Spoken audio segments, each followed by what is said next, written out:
महाराष्ट्र के बुल्ढाना में शिवसेना उद्धव गुट के नेता संजय राउत ने प्रधानमंत्री मोदी पर विवादित बयान दिया। आइए आपको सुनवाते हैं क्या कहा उन्होंने। महाराष्ट्रात शिवाजी महाराज जन्माला आले आणि औरंगजेबाचा जन्म गुजरातमध्ये झाला।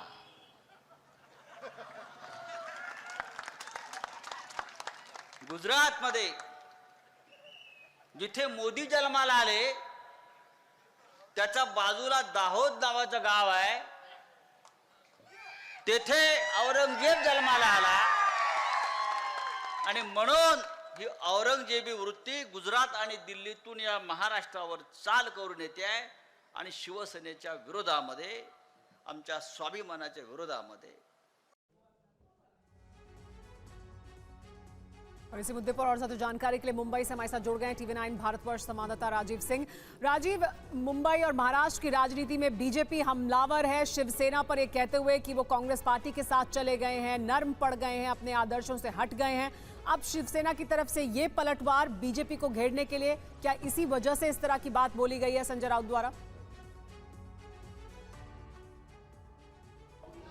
देखिए, संजय राउत रोजाना बयान देते हैं। संजय राउत हुकुमशाही, तानाशाही, अब इस तरह के शब्दों का इस्तेमाल हमेशा करते हैं, लेकिन जिस तरह की शब्दावली आज उन्होंने इस्तेमाल की और सीधे तौर पर प्रधानमंत्री नरेंद्र मोदी और उनका जन्म स्थान और गुजरात राज्य को लेकर जिस तरह की बातें उन्होंने की है, वो निश्चित तौर पर विवादास्पद श्रेणी में आता है और बीजेपी के नेता भी इस पर प्रत्युत्तर जरूर देंगे, क्योंकि इस बयान को लेकर कहीं ना कहीं राजनीतिक गलियारे में इस बात को कहा जा रहा है कि संजय राउत का यह बयान जो है वो तथ्यों से परे नहीं है और इस तरह के बयान को बीजेपी बर्दाश्त नहीं करेगी। जिस मंच से महाराष्ट्र के बुल्ढाना जिले में शिवसेना की संवाद रैली चल रही है और वहीं पर संजय राउत तो जब ये बयान दे रहे थे तो लोगों ने उनके इस बयान के बाद तालियां भी बजाई। तो जाहिर बात है कि इस तरह के बयान मन से इसीलिए दिए जाते हैं कि जो सामने बैठे हुए लोग हैं वो तालियां बजाए, उनको अपनी तरफ आकर्षित करे। लेकिन नेता जब इस तरह का बयान देते हैं तो उन्हें इस बात का ध्यान रखना चाहिए कि संवैधानिक पद पर बैठे हुए किसी व्यक्ति जो भी और वो भी ऐसा शख्स जो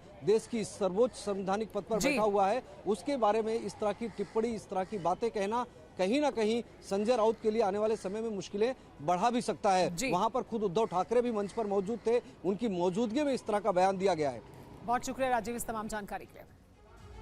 आइए बढ़ते आगे। बीजेपी ने इलेक्शन कमीशन से कांग्रेस की शिकायत की है। बड़ी खबर बता दें, शक्ति और ईवीएम को लेकर ये शिकायत की गई है। गुमराह करने वाले बयान पर कार्रवाई हो, बीजेपी की ओर से मांग की गई है। राहुल के बयान से हिंदुओं की भावना आहत हुई है। हिंदू धर्म में एक शब्द है, I read out the exact thing of what he said and then we went and made a detailed presentation. Here you are insulting the sentiment of the Hindu community and then what does it mean? Ma Durga, Durga Shakti, what is he talking about? If he had not said Hindu dharm mein ye hai, he may have had some benefit of doubt, but he has gone straight into it and he's insulted the religious sentiments of a lot of people. He's insulted Nari Shakti, Mahila Shashakti-karan. We are moving from women-centered development to women-led development. Here is the leader of a party talking this language. Shameful. तो BJP हमलावर है। राहुल गांधी के दिए हुए बयानों को लेकर अब इलेक्शन कमीशन से शिकायत भी कर दी गई। आमोद राय हमारे साथ ज्यादा जानकारी के साथ जुड़ गया। आमोद, इस पूरे मामले पे अब आगे की स्ट्रैटेजी क्या रहेगी? इलेक्शन कमीशन से तो कार्रवाई की मांग की गई है, लेकिन कांग्रेस भी इस पूरे मामले पर लगातार कहती हुई आ रही है कि बयानों को तोड़ मरोड़ कर पेश किया जाता। देखिए, ये चुनाव है और चुनाव में इस तरह के बयानों का अर्थ निकाला जाता है और अर्थ से अपने अपने वोटरों को साधने की कोशिश की जाती है। बीजेपी के द्वारा जो आज चुनाव आयोग में शिकायत की गई, हरदीप सिंह पुरी खुद गए थे चुनाव आयोग और वहां पे पूरी बात बताई गई। उन्होंने अपनी बात रखी कि किस तरह से राहुल गांधी के इस बयान से हिंदू भावना को आहत पहुंचा है और जिस तरह से उन्होंने अपने रैली में शक्ति से लड़ाई की बात कही, उसको लेकर हिंदू सेंटिमेंट काफी क्षति पहुंची है, उसको चोट पहुंचा है। लिहाजा राहुल गांधी पे कार्रवाई होनी चाहिए। देखिए, बीजेपी की अपनी कोशिश है कि ये इस बात को जितना उछाला जाएगा तो निश्चित तौर पे जो हिंदू विरोधी एक छवि बनाने की कोशिश राहुल गांधी की हो सकती है इस बयान के जरिए, वो बीजेपी करेगी। चुनाव है, चुनाव में ऐसे मुद्दों को लेकर छोटी सी बात को भी बड़ा बनाया जाता है और इसी कोशिश में बीजेपी आज चुनाव आयोग के दरवाजे गई थी और उम्मीद की जा रही है कि आने वाले दिनों में जैसे चुनाव परवान चढ़ेगा, इसको लेकर बीजेपी और बड़ा मुद्दा बनाएगी। बहुत बहुत शुक्रिया इस तमाम जानकारी के लिए। तो आमोद राय बता रहे हैं कि इस मुद्दे को लेकर इलेक्शन कमीशन से बीजेपी ने शिकायत कर दी है, लेकिन राहुल गांधी का वो बयान क्या था जिसको लेकर इतना हंगामा मचा है, जरा सुनिए। हिंदू धर्म में शक्ति शब्द होता है। हम शक्ति से लड़ रहे हैं, एक शक्ति से लड़ रहे हैं। अब सवाल उठता है वो शक्ति क्या है? जैसे किसी ने यहां कहा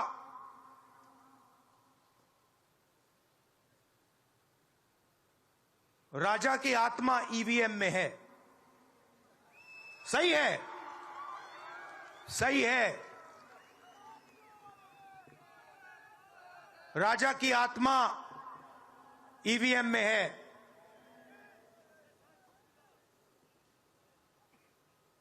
हिंदुस्तान की हर संस्था में है, ईडी में है, सीबीआई में है, इनकम टैक्स डिपार्टमेंट में है।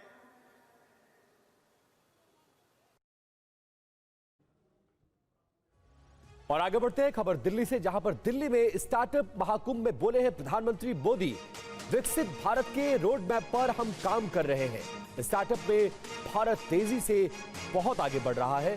सियासत में भी कई लोगों को लॉन्च किया जा रहा है। स्टार्टअप लॉन्च तो बहुत लोग करते हैं,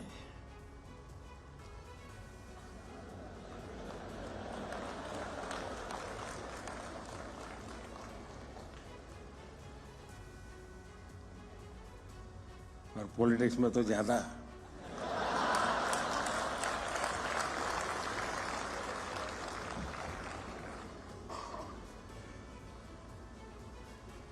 और बार बार लॉन्च करना पड़ता है।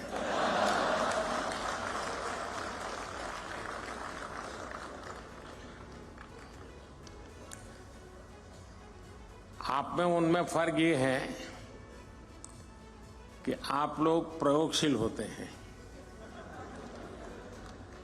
एक अगर लॉन्च नहीं हुआ तो तुरंत दूसरे पर चले जाते हैं।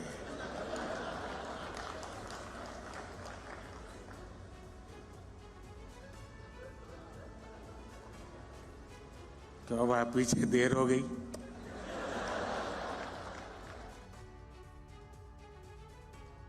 और वहीं इस दौरान पीएम मोदी ने यह भी कहा कि चुनाव घोषित हो चुका है, इसके बावजूद आप लोग इतना बड़ा कार्यक्रम कर रहे हैं। इसका मतलब यह है कि आपको पता है कि अगले 5 साल में क्या होने वाला है। आमतौर पर जो व्यापारी मन होता है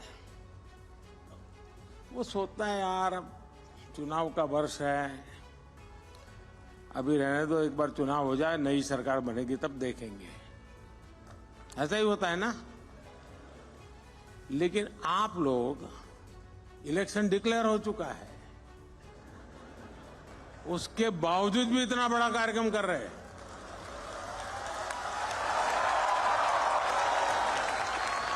इसका मतलब ये है कि आपको पता है अगले 5 साल क्या होने वाला है।